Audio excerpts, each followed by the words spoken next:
So I'm literally like horror farming to the max right now. So I decided to film a what's in my bag video. I'm currently in my bedroom and I really want to film it here, except across from my bedroom they're doing construction and there's two guys on a roof. So now I'm like extra conscious about lifting my windows all the way up, propping my phone up to just film a video like this. So I'm gonna do a little bit of a change. Fine, we'll just allow for the most minimal amount of lighting to come through. Like my windows are just like slightly, the blinds are cracked open by like this much, but it's still allowing a lot of light to come through. So I wanted to film a what's in my bag video, an everyday bag, whatever I put in my bag, the essentials and whatnot. I've been meaning to film a video like this in for a very long time, just because I love watching videos like this. Plus I also wanted an excuse to talk to the camera, like hello.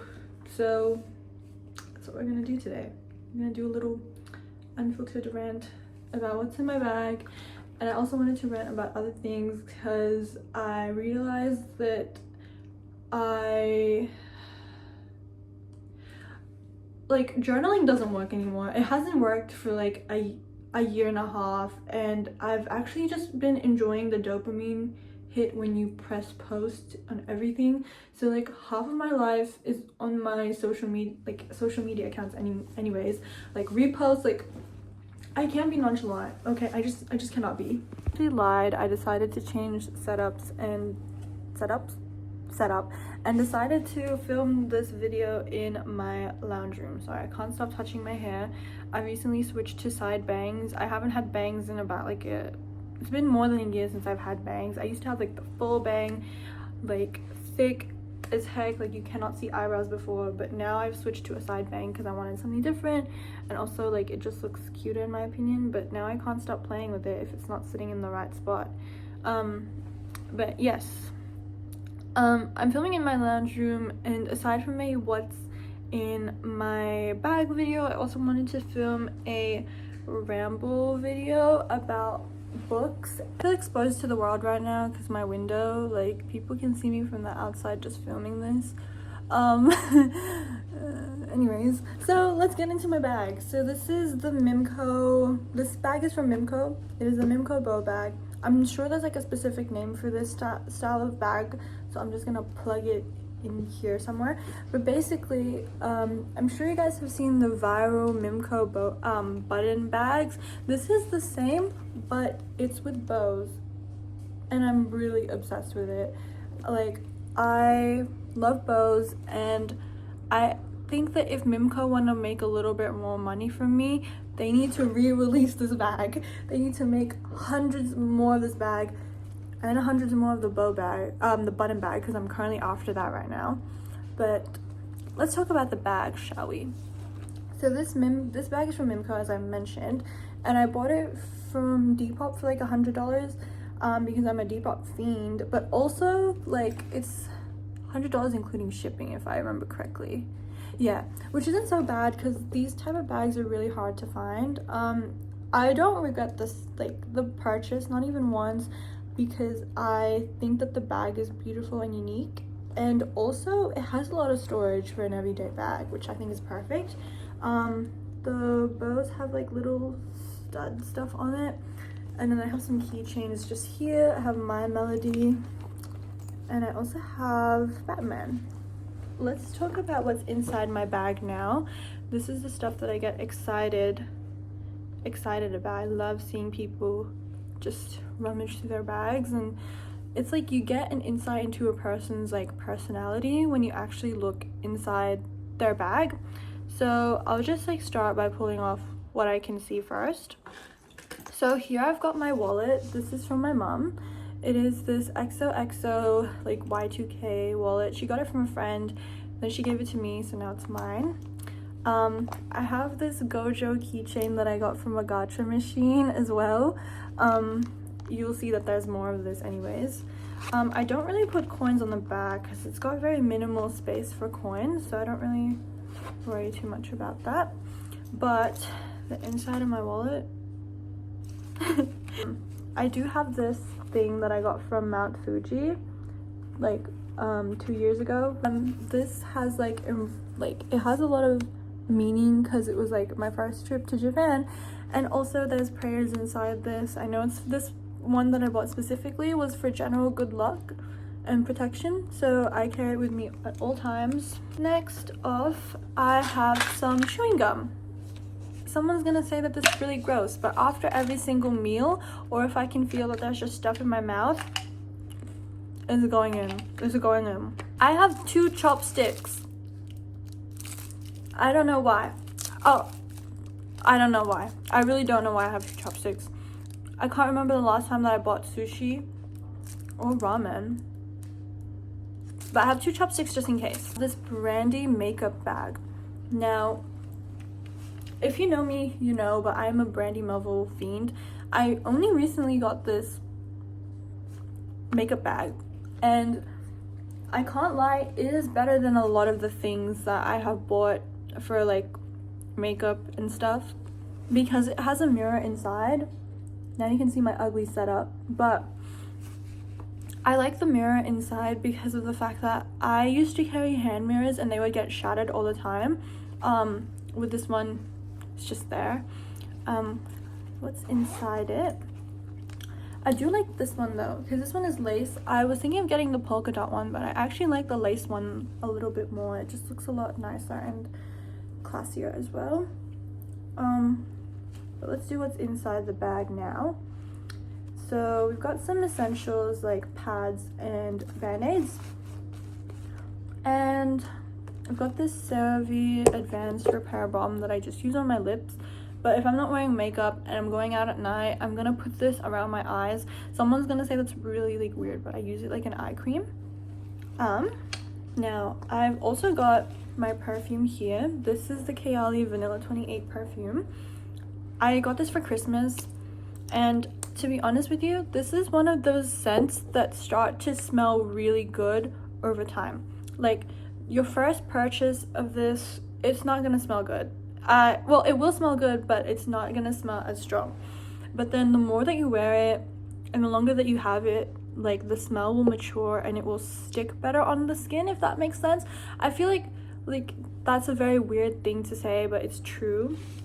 I love really strong like lactonic vanilla scents, so I do really recommend this if you like that. Next, we have a copious amount of lip combos. I don't actually know why I have a lot, but it's because I tend to lose lip liners a lot. I have the NYX Cold Brew, which is one of the rarest lip liners that you could actually get. I go around trying to look for Cold Brew and I can literally never find it, but I do have it in this, and like every single time after each use, I'm putting it straight in the makeup bag. But my everyday one is just Rambles Brownie Pie. And then I do have this one if I'm not wearing any makeup, but I want like my lips to look pretty good. I do combine my CeraVe Advanced Repair Balm with this NYX Lip Lingerie in the shade Up All Night, and it's very natural. I just blend it in and it makes my lips look really full, even without. Now, I've been pretty loyal to these 2 lip shades for a very long time. It's a Tower 28 Ube Vanilla and NYX's Praline. The reason why I love these 2 is because I've been using this one since high school, so if I run out of this one, I'll use this one. This one, I only really got into this last year, and the main reason why is because I like the way it tastes. There's like no other reason. I just really like the way it tastes. Well, aside from the fact that it has a really good color, like let me just show. Like the color is quite rich, but it tastes good. Where are my Filipino baddies at? Because this is Ube Vanilla, so it just reminds me a lot of childhood, and I like the way it tastes. A couple more things in here. So I have another perfume. It is Fleurs Vanilla Skin, another vanilla scented perfume. This one is a little spicy. If Kayali like Vanilla 28 is lactonic, this one is spicy, and I like it. It sinks to your skin a lot better, like second skin, so I do recommend this. Let me know if you guys want to hear a video about fragrance. I might actually make a fragrance video, even though people don't ask. about vanilla perfumes, affordable ones, and other stuff that I've tried. I haven't tried a lot, but I'm venturing into it. And the thing is, I'm very conscious about fragrance as well, because I don't like purchasing too much if I know that I cannot use it and I don't like the smell. So I'm thinking, where can I get samples of different stuff? I usually buy travel size ones for scents that I haven't tried before. The difference with the Kayali one is because I got this as a present, so I did get the full size one. But with this one, I'm going to get the full size one soon. This is almost done anyways, but I really love the smell of this. Just have other essentials, like I have this L'Occitane hand cream. This is the shea butter one. I do usually use the almond one, but it's winter right now and I have incredibly dry hands, if you can't tell. So the shea butter is a little thick compared to the almond one. If it's summer, I would just use the regular almond hand cream, but because it's pretty cold and I need like a really thick moisturizer for my hands, I like to use this one because it also smells good and it just feels really nourishing. Last little thing that I have in my bag is just Sustain Gel Eye Drop. Last a few days that I was at work, my eyes were like stinging and watering like consistently. Like it was actually horrible. Like I couldn't open my eyes. It felt like I had something in my eye, and then excuse me, I just bought the gel eye drops and then I just flip and it actually worked. Next is, this was the old makeup pouch, but it's still in use because I am not getting rid of things if you can still use them. It's a little crazy. I've got a few pins on there, so let's do a pin tour first. This one I got from, these two I got from AliExpress. This one I got from some random shop at Town Hall. This one here I got from Japan at the Shonen Jump store. This used to be my old makeup kit basically, but it's been through hell and back if you can't tell. Like I have a lot of exploded eyeliners that have passed away in this exact bag. So I'll just show you guys what I have. I have a sunscreen stick, so if I'm not wearing any makeup to reapply sunscreen, I usually use a sunscreen stick. I used to use the Abib, I'm just gonna stick a photo in there, sunscreen stick, because you could use that one on top of makeup. This one you can't. I'm probably gonna buy that sunscreen stick again, because I do think reapplication is important, especially like if you do a lot of outdoor work. I used to use a sunscreen spray. It made me break out. I just haven't been able to find one that's been really good for me. This one's a little weird. I have earplugs. I have really sensitive ears and I'm very sensitive to loud noises as well, so I always use earplugs. If I'm out and about, I would put earplugs in and noise cancelling headphones on top of it that don't play any music, just because I am sensitive to loud noises and just crowds in general. If I really want to shut off my brain, I always carry earplugs with me. I'm thinking of getting the loops very soon because these are very annoying, because they are eco-friendly earplugs from, it says right there, eco-friendly earplugs made in Sweden. However, I just want a pair that I can constantly reuse and keep in my bag. So I'm thinking of getting loops very soon, but for now I've just been using these for concerts. For concerts I think that loops would probably be better actually, because I've been using just these for concerts and kind of not good. This is the setting powder that I use, but I carry it around for retouches as well. Retouching, not retouches, I don't know, but I'm pretty loyal to this. I'm loyal to Can Make actually. My first time trying this was when I went to Japan 2 years ago, and I bought this at the airport. Now I'm pretty loyal to it. Like, this is the only setting powder that I use and actually do a full, like, I actually do like a full pan, like I hit the pan.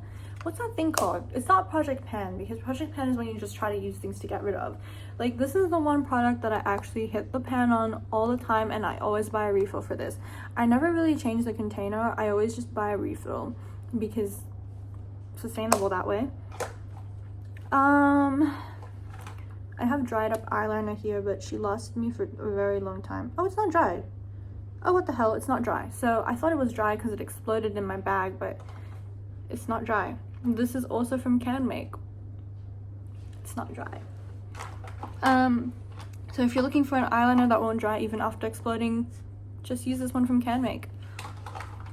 What else do I have? I have the Tear Tear foundation in a mini. You can't even tell because the logo has rubbed off, but this is just for retouching as well. Like if I go, like one time I went out and I had like noodles, like ramen, but then I accidentally took off the foundation around my mouth, so this part was like a completely different shade.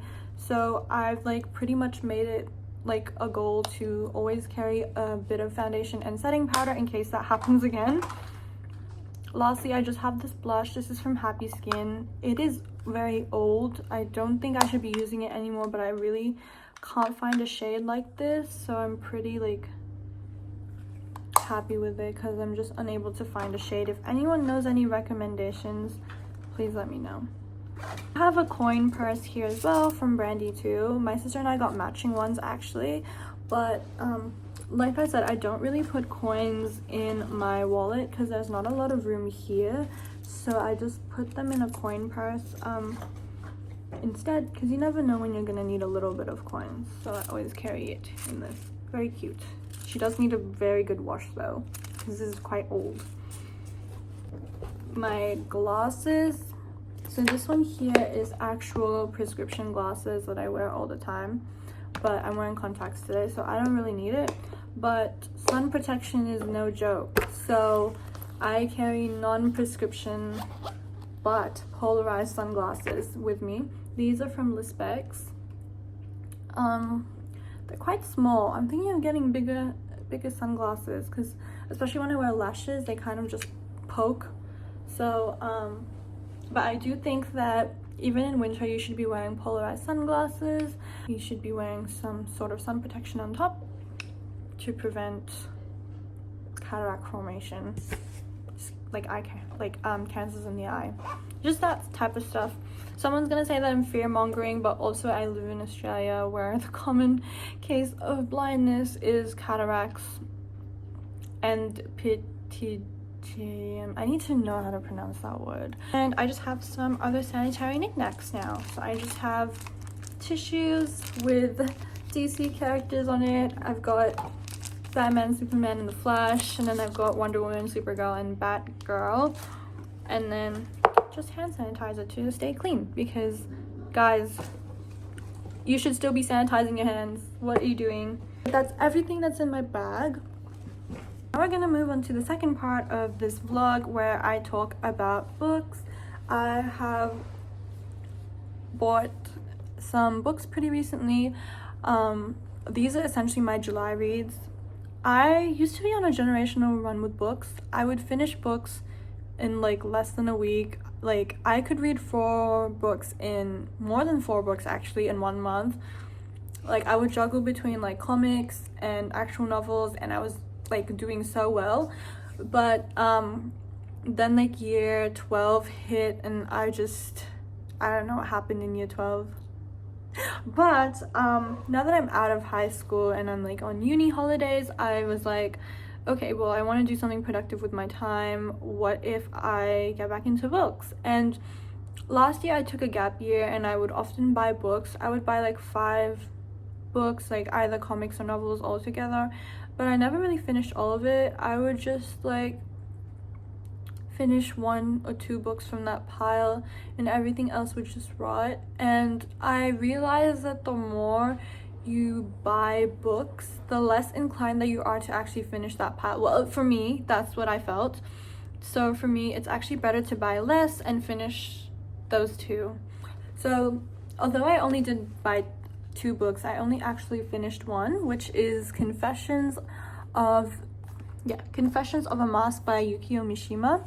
Now, I'm a very big fan of like post-war Japanese literature. I really think that there's something special about it.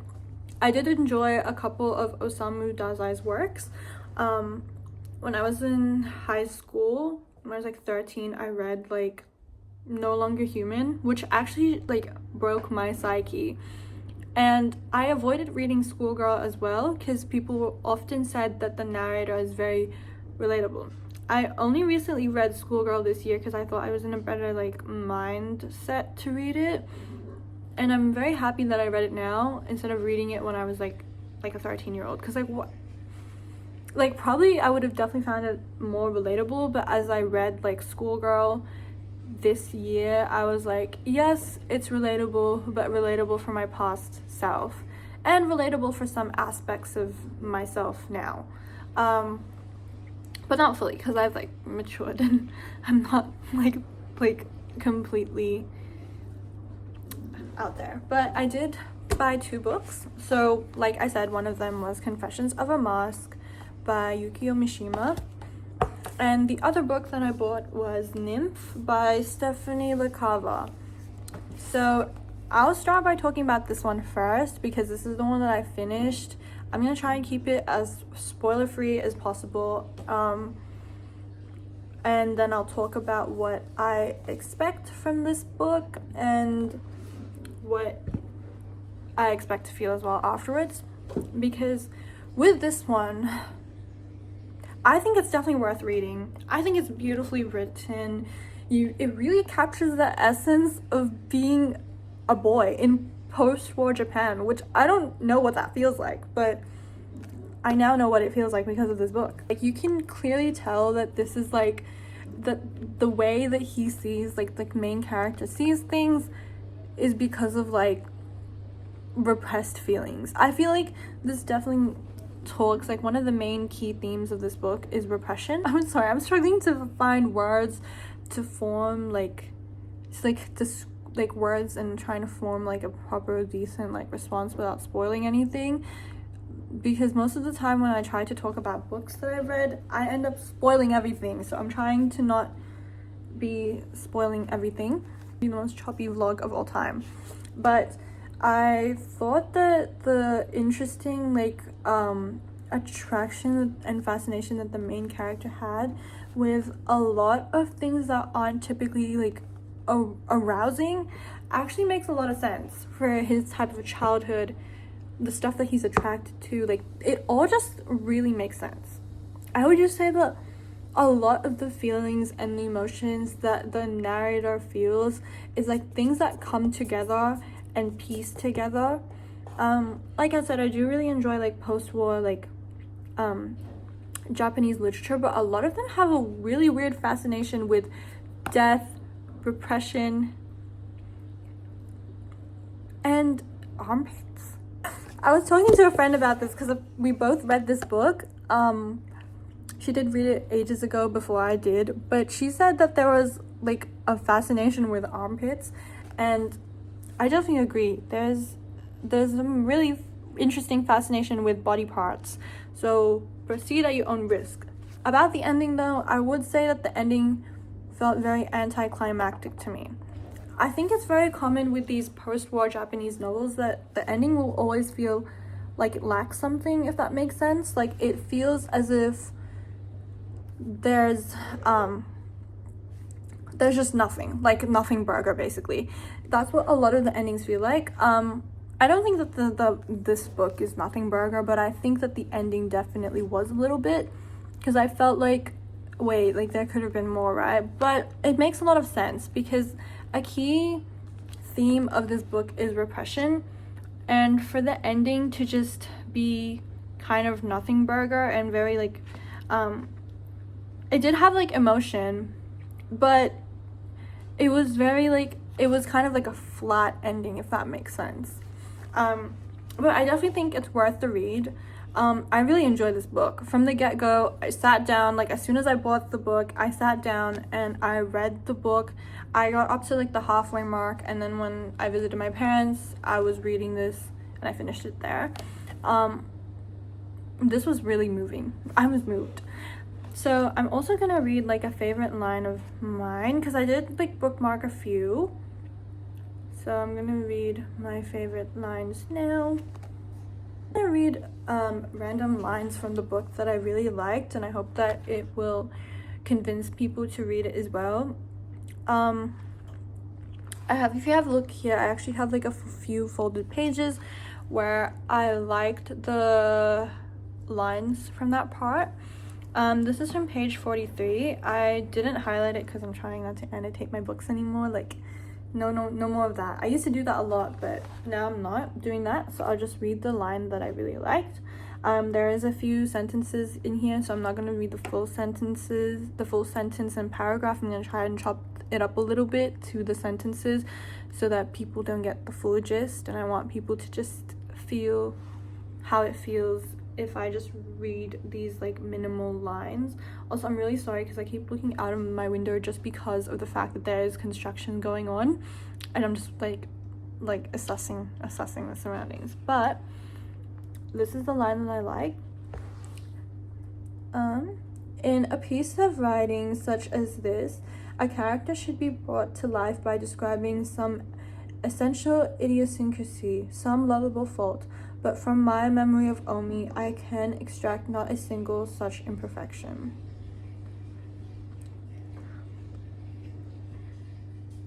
In a phrase, what I did derive from him was a precise definition of the perfection of life and manhood, personified in his eyebrows, his forehead, his eyes, his nose, his ears, his cheeks, his cheekbones, his lips, his jaws, the nape of his neck, his throat, his complexion, the color of his skin, his strength, his chest, his hands, and countless of other of his attributes.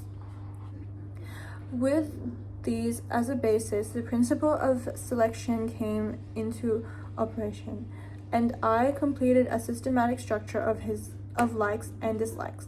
Because of him, I cannot love an intellectual person. Because of him, I am not attracted to a person who wears glasses.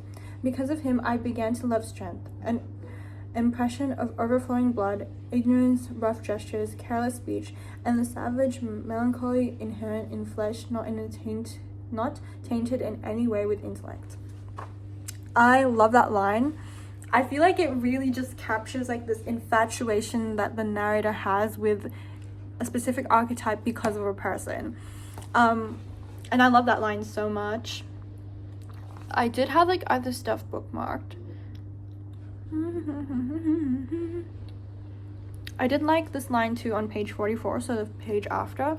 In a reciprocal relationship such as love, one must give the same thing he demands from the other. Hence my desire for ignorance in a companion required, however temporarily, an unconditional revolt against reason on my part. But for me, such a revolt was absolutely impossible. And yeah, there was also the white gloves that I'm just gonna let someone read this book and tell me what they think afterwards, because the white gloves was actually my favorite part of this whole book. I did bookmark another page in page 49. Okay, I love this part. I'm gonna read the same thing as earlier, so just a few snippets of it to try and convince people to read it. Nevertheless, in my unrequited love for Omi, in this the first love I encountered in life, I seemed like a baby bird keeping its truly innocent animal lust hidden under its wing. I was being tempted not by the desire for possession, but simply for unadorned temptation itself. And then, to say the least, while at school, particularly during a boarding class, I could not take my eyes off Omi's profile. What more could I have done when I did not know that to love is both to seek and to be sought? Read this book now.